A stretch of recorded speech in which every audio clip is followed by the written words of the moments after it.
नमस्कार।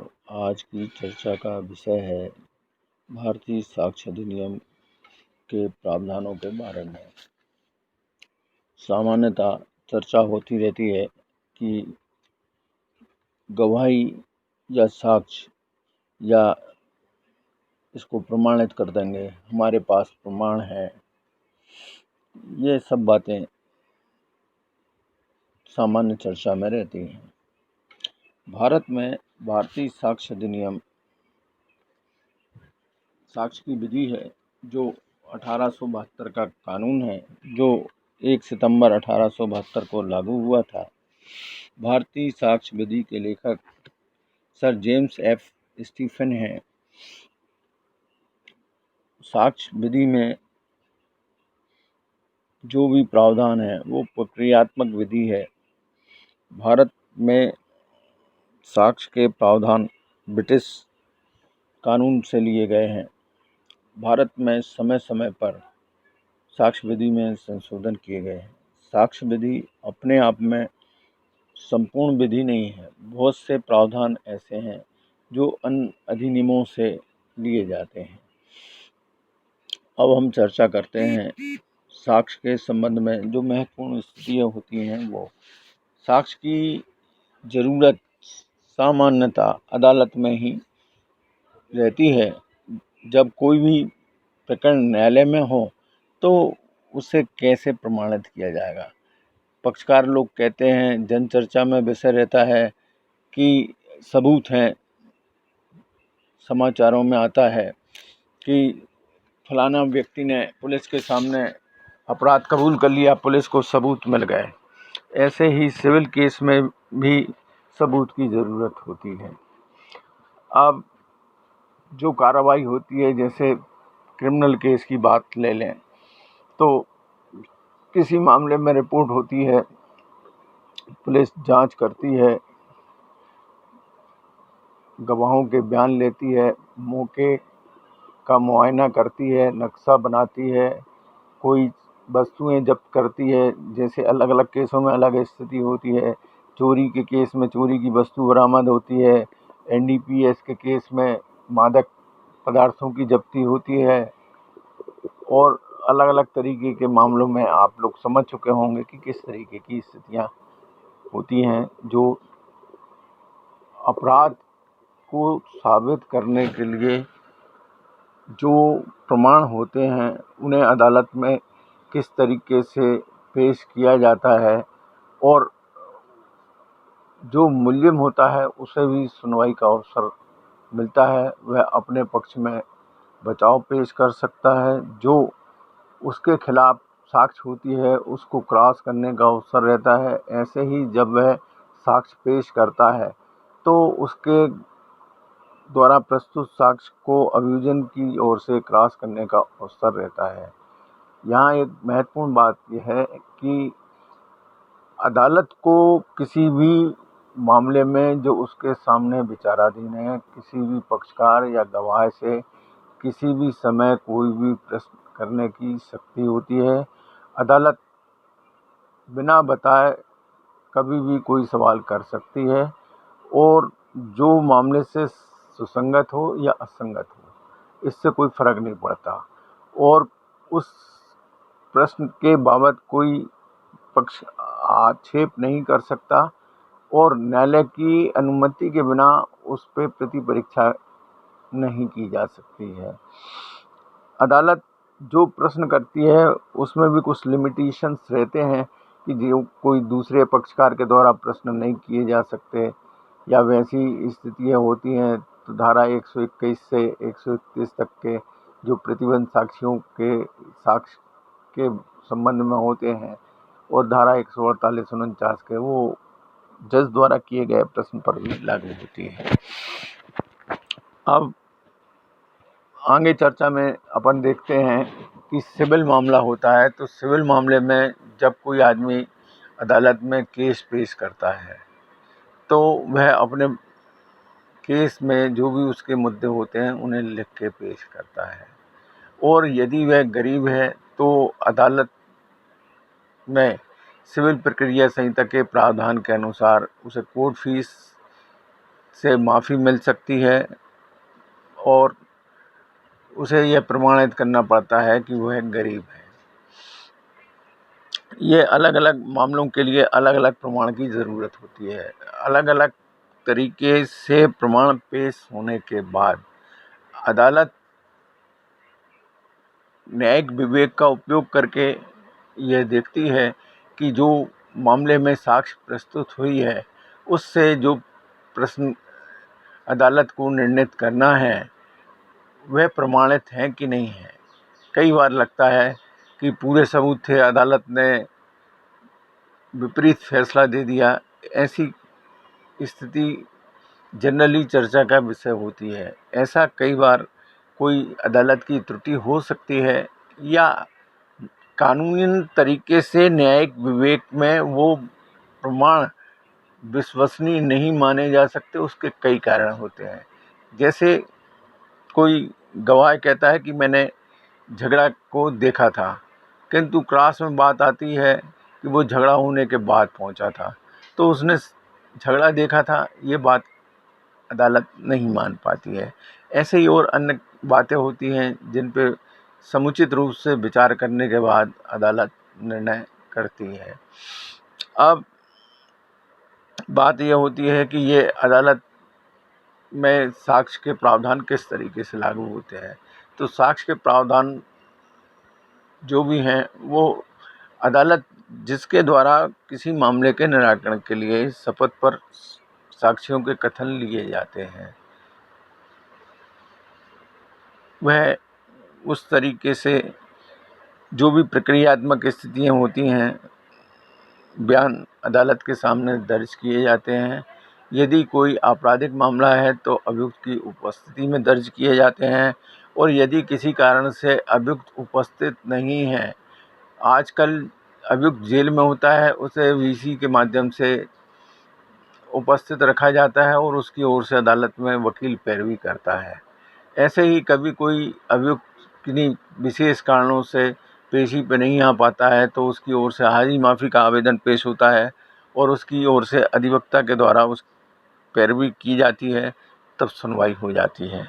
Civil case में भी इसी तरीके से मामले में जो वाद प्रश्न बनाए जाते हैं उनके निर्णय के लिए संबंधित पक्षकारों के द्वारा साक्ष्य पेश की जाती है।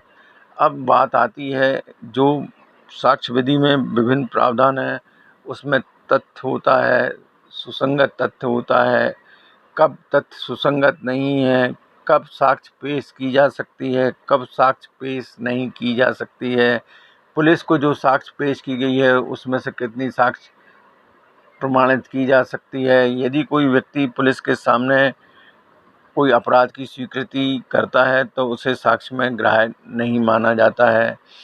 ऐसे ही कोई व्यक्ति अपराध की स्वीकृति किन्हीं व्यक्तियों के सामने करता है, तब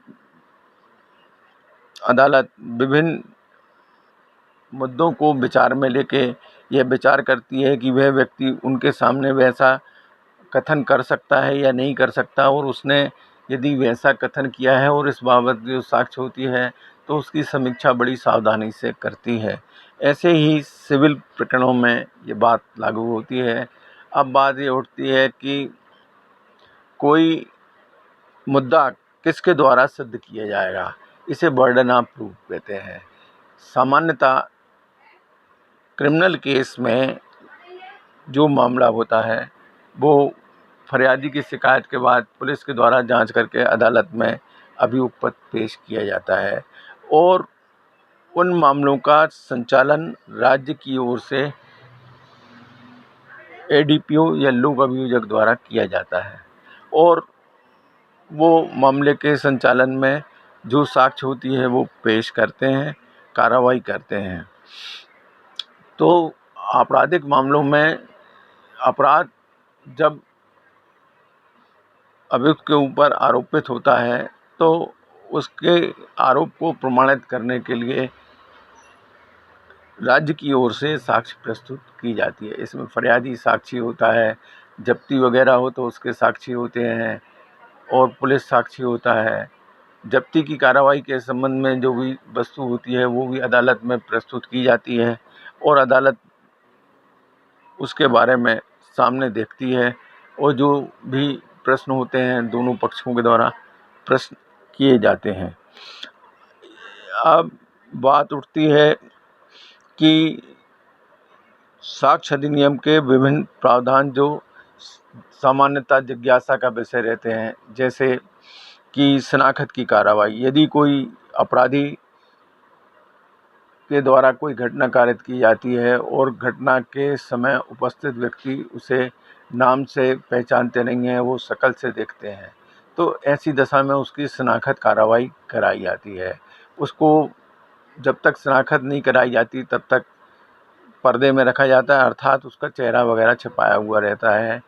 और जब शनाख्त की कार्रवाई होती है तो सामान्यतः कार्यपालिक मजिस्ट्रेट द्वारा जेल में उसकी शनाख्त की जाती है।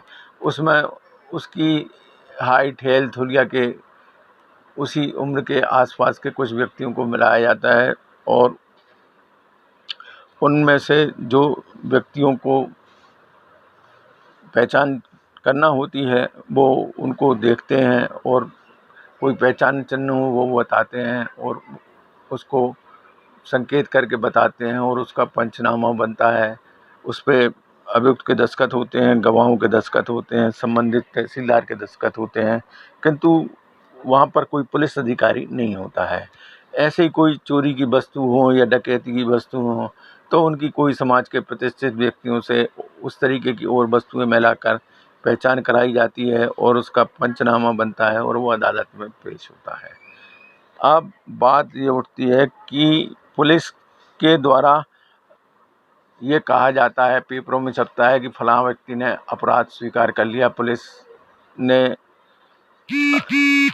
उसको गिरफ्तार किया है और उससे कोई जब्ती होती है। तो यहाँ ये महत्वपूर्ण बात होती है कि पुलिस की अभिरक्षा में जब कोई व्यक्ति जो अपराधी है उससे कोई पूछताछ की जाती है तो उससे किसी तथ्य की जानकारी होती है तो वो साक्ष्य में ग्राह्य होती है।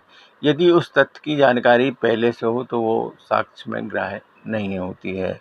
और अभियुक्त के द्वारा जो अपराध की स्वीकृति होती है वो साक्ष्य में ग्राह्य नहीं होती है। इसको एक उदाहरण से समझ लेते हैं कि जैसे कोई लड़ाई झगड़े के मामले में कोई व्यक्ति कहता है जिसने झगड़ा किया था कि मैंने और फलां लोगों ने मिलके फलां व्यक्ति को फलां समय पे मारपीट की थी और मारपीट करने वाले जो भी हथियार या वस्तु होती है उसे फलानी जगह छुपा कर रखा है, चलो चल के दे देता हूँ। ऐसा पूरा कथन लिखा जाता है, किंतु साक्ष्य में सिर्फ इतना ग्राह्य होता है। फिर पुलिस उसके इस कथन के आधार पर संबंधित जगह पर जाती है और यदि वह वस्तु मिल जाती है तो उसकी जब्ती का पंचनामा बनाती है और उसके भी 2 गवाह होते हैं। तो अब बात ये उठती है कि 2 गवाह क्यों होते हैं, तो इसके संबंध में दंड प्रक्रिया संहिता में प्रावधान किया गया है कि यदि कोई जब्ती की कार्रवाई होती है तो उसमें संबंधित क्षेत्र के 2 प्रतिष्ठित व्यक्तियों की गवाही होना चाहिए। अब बात उठती है कि अदालत की कार्रवाई में कितने गवाह होने चाहिए जिनसे साक्ष्य प्रमाणित होती है। तो गवाहों की संख्या के संबंध में कोई प्रावधान नहीं है। साक्ष्य सर्वोत्तम होनी चाहिए, साक्ष्य विश्वसनीय होनी चाहिए, ये महत्वपूर्ण प्रावधान है। इसी क्रम में एक सवाल या चर्चा रहती है कि डाइंग डिक्लेरेशन है, मृत्युकालीन कथन है। मृत्युकालीन कथन वो कथन होता है जो किसी व्यक्ति की मृत्यु के संबंध में उसके कारण और आधार को बताता है, वो मृत्युकालीन कथन होता है सामान्य भाषा में। इसका भारतीय साक्ष्य अधिनियम की धारा 32 में प्रावधान किया गया है। मृत्युकालीन कथन मौखिक भी हो सकता है या लिखित भी हो सकता है। सामान्यतः लिखित कथन को महत्व दिया जाता है और लिखित कथन जो कि मजिस्ट्रेट के सामने किया गया हो उसकी विश्वसनीयता ज़्यादा मानी जाती है। वो संक्षेप में होना चाहिए, प्रश्न उत्तर में होना चाहिए। वैसे कोई टेक्निकल रूप से कोई निर्धारित प्रोफार्मा नहीं है। अब कोई गांव की घटना है और कोई व्यक्ति को ज़्यादा चोटें हैं और उसे अस्पताल लाया जा रहा है और रास्ते में वह बताता है तो जो लोग यह बात सुनते हैं उनके द्वारा जब अदालत में गवाही दी जाती है, पुलिस को बयान दिया जाता है तो मृतक व्यक्ति ने जो बातें उनको बताई थी वो मृत्युकालीन कथन होता है और ये मौखिक कथन होता है। और जब वह पुलिस को बताता है, चिकित्सक को बताता है या मजिस्ट्रेट को बताता है और वो लिखते हैं तो ये लिखित कथन हो जाता है। जब कथन लिखा जाता है तो उसके बाद संबंधित व्यक्ति अगर पढ़ा लिखा है तो उसके हस्ताक्षर कराए जाते हैं, अगर पढ़ा लिखा नहीं है तो उसके अंगूठे के निशान होते हैं, और यदि किन्हीं कारणों से उसके हाथ के अंगूठे के निशान लगाए जाना संभव नहीं होता है तो पैर के अंगूठे के निशान लिए जाते हैं। अब बात यह है कि यह उपबंध उस समय का है जब ये माना जाता था कि जिस व्यक्ति की मृत्यु की संभावना लग रही है तो वो मरते समय झूठ नहीं बोलेगा। यह स्थिति उस समय की है जो अभी भी प्रचलन में है। इस संबंध में बहुत सारी स्थितियां विचारण योग्य है, जिसके संबंध में एक अलग से वीडियो है, उसमें विस्तृत चर्चा की गई है। अब बात उठती है संस्वीकृति की। संस्वीकृति वो होती है जो कोई व्यक्ति सामान्यतः कहता है तो वो उसके खिलाफ में यूज़ की जा सकती है, और इसके संबंध में धारा 33 साक्ष्य अधिनियम में प्रावधान है, धारा 164 दंड प्रक्रिया संहिता में प्रावधान है।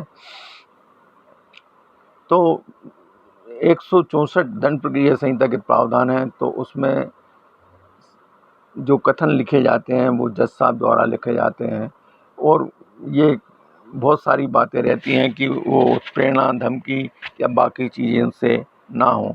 ऐसे ही जब कोई आपराधिक प्रकरण का अभियुक्त मामले में साक्षी बनना चाहता है, उसको वायदा माफ साक्षी कहते हैं या माफ़ी वाला साक्ष्य कहते हैं, तो वो संबंधित परिस्थिति अनुसार जब मामला मजिस्ट्रेट के न्यायालय में हो तो मजिस्ट्रेट के द्वारा, और सत्र न्यायालय में हो तो सत्र न्यायालय द्वारा उसे विशिष्ट प्रक्रिया के तहत वो आवेदन करता है, और फिर अदालत मंजूर करती है या नामंजूर करती है। इसके संबंध में स्वीकृति संस्वीकृति शीर्षक से अलग वीडियो है जिसमें विस्तृत चर्चा की गई है।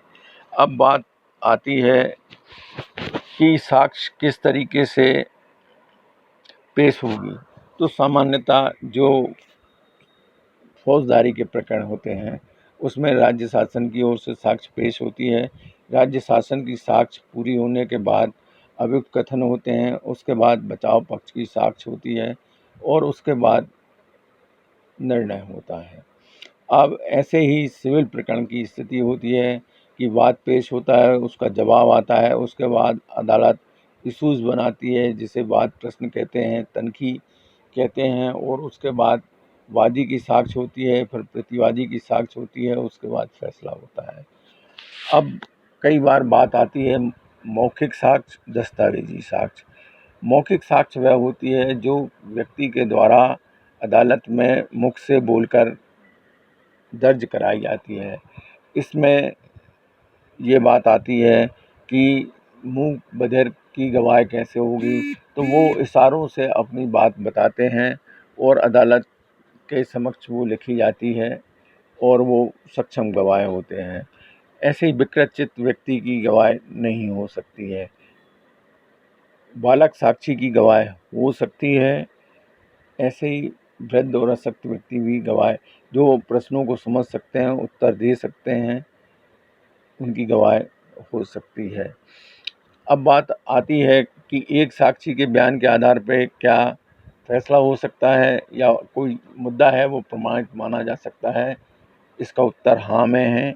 यदि उस मामले के तथ्यों परिस्थितियों के अनुसार उस व्यक्ति की साक्ष्य उस मुद्दे के लिए समीक्षा करने के बाद विश्वसनीय है तो उस पर विश्वास किया जा सकता है।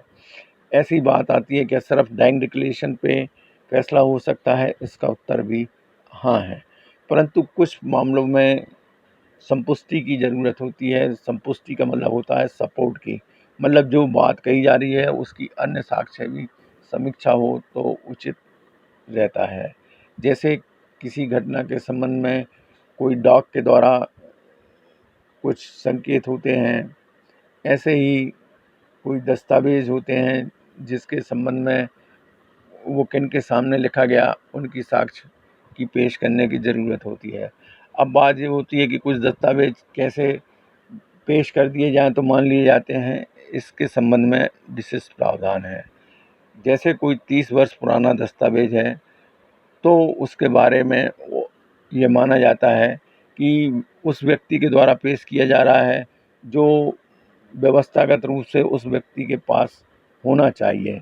तो जिन मुद्दों पर वो दस्तावेज है उन्हें प्रमाणित मान लिया जाता है। किंतु यदि यह विवाद हो कि जिस व्यक्ति के द्वारा वो दस्तावेज निष्पादित किया गया है और वो उससे इनकार करता है तो फिर और साक्ष्य की ज़रूरत होगी और उसे वैसे नहीं माना जा सकता। जैसे गजट है, कोई रजिस्टर्ड दस्तावेज है या बाकी चीज़ें हैं उसके संबंध में। अब ऐसी बात उठती है कि वसीयत के बारे में क्या प्रावधान है। तो वसीयत के बारे में यह स्थिति रहती है कि वसीयत लिखित होती है और रजिस्टर्ड भी होती है। तो जो वसीयत के दो साक्षी होते हैं उनमें से किसी एक साक्षी का साक्ष्य अदालत में कराया जाना जरूरी होता है। ऐसे ही दस्तावेजी साक्ष्य होती है। किसी भी मामले में जो मूल दस्तावेज हैं वह पेश होना चाहिए। यदि मूल दस्तावेज गुम गया है, खो गया है या दूसरे पक्ष के कब्जे में है और उसे पेश नहीं किया जा सकता तो द्वितीयक साक्ष्य पेश की जा सकती है न्यायालय की अनुमति से। तो संबंधित व्यक्ति या पक्षकार अदालत से अनुरोध करता है कि वह दस्तावेज दूसरे पक्ष के कब्जे में है, वो कहने के बाद उन्होंने अदालत में पेश नहीं किया या दस्तावेज गुम गया है तो यह बात प्रमाणित करने के पश्चात अदालत उसे अनुमति दे सकती है। इसके बाद बात आती है कि कौन प्रमाण करेगा। तो जो व्यक्ति कथन करता है या जो मामला लाता है या जो न्यायालय से अपेक्षा करता है कि किसी मुद्दे पे निर्णय किया जाए तो यह बात प्रमाणित करने का भार उसी पर होता है। कुछ दशाओं में कुछ अब विशेष स्थितियाँ होती हैं तो उनको प्रमाणित करने की जिम्मेदारी संबंधित विशेष परिस्थितियों में उस व्यक्ति की होती है। जैसे कोई व्यक्ति ट्रेन में यात्रा कर रहा है और उसके पास टिकट है, जब चेकिंग होती है तो उससे यह अपेक्षा की जाती है कि वह टिकट पेश करे। ऐसे ही कोई विशिष्ट जानकारी हैं जो किसी विशेष व्यक्ति को होती हैं वो उसके ऊपर रहती है। ऐसी कोई चीज़ रूढ़ी रहती है, जैसे किसी गांव के संबंध में बात होती है कि उस गांव के आदमी किसी विशेष नल से पानी भरते हैं और ऐसे कुछ व्यक्तिगत रूढ़ी भी होती हैं किसी परिवार की कि वो किस विशेष स्थान पर पूजा करते हैं या कोई विशेष पंडित उनके थे। तो ये ऐसे संबंध और बाकी चीज़ें भी अपने तरीके से मामले के तथ्यों परिस्थितियों के अनुसार निश्चित होती हैं। अब बात आती है कि अदालत में गवाही किस तरीके से होती है। तो अदालत में जब गवाही पेश होती है तो जो संबंधित पक्षकार या साक्षी मामले में गवाही प्रस्तुत करता है तो उसको जब दर्ज किया जाता है तो वो मुख्य परीक्षण कहलाता है। उसके बाद विरोधी पक्ष को उसको प्रश्न पूछने की अनुमति रहती है जिससे कि वो उसकी सत्यता को आक्षेपित करता है। तो ये क्रॉस एग्जामिनेशन कहलाता है, प्रति परीक्षण कहलाता है। कई बार विद्यार्थियों से परीक्षाओं में सवाल पूछा जाता है लीडिंग प्रश्न। लीडिंग प्रश्न का मतलब होता है जो उत्तर सुझाता है। जैसे क्या आपका नाम राम है, क्या आप सागर में फलां जगह रहते हैं। तो जो प्रश्न उत्तर सुझाता है उसे लीडिंग क्वेश्चन कहते हैं। ये सामान्यतः क्लास में ही पूछे जाते हैं।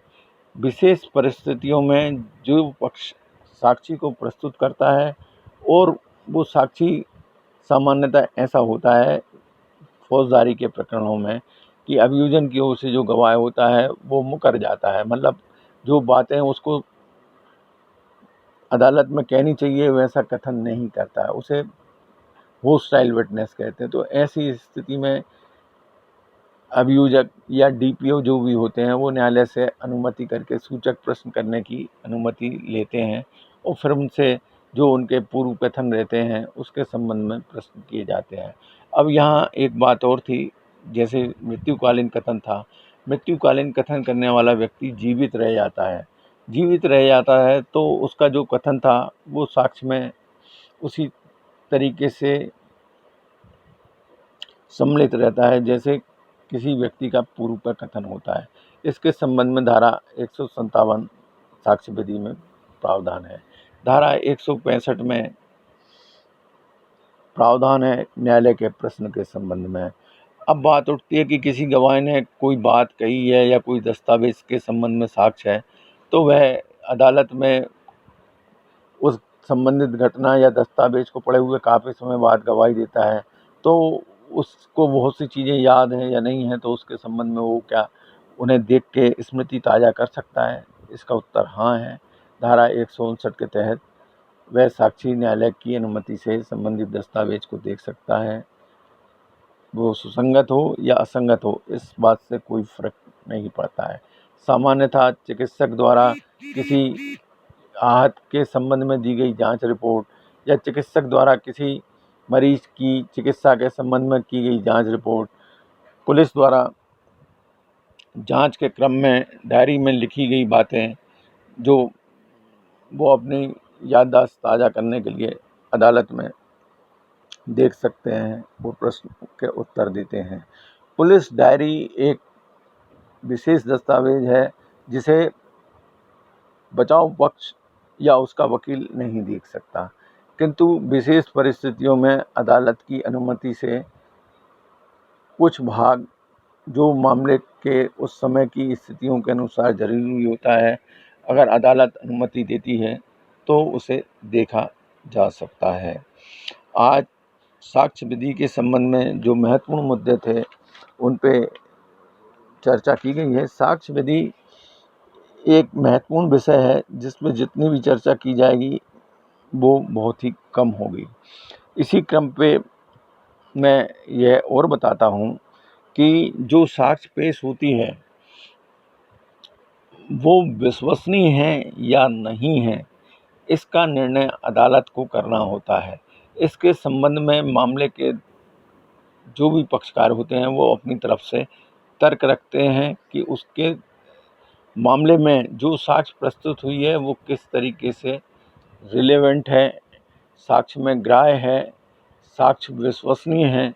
दोनों पक्षों की दलीलों को सुनने के बाद अदालत कानूनी रूप से देखती है कि वो साक्ष्य उस मामले के तथ्यों परिस्थितियों में क्या महत्वपूर्ण है, कितनी महत्वपूर्ण है, उस मामले में जो सर्वोत्तम साक्ष्य हो सकती थी वो किस पक्ष के पास थी, वो उन्होंने पेश की है या नहीं की है, जो दस्तावेज और जो मौखिक साक्ष्य है वो कितनी विश्वसनीय है या नहीं है, और उसका समीक्षा करने का जो भी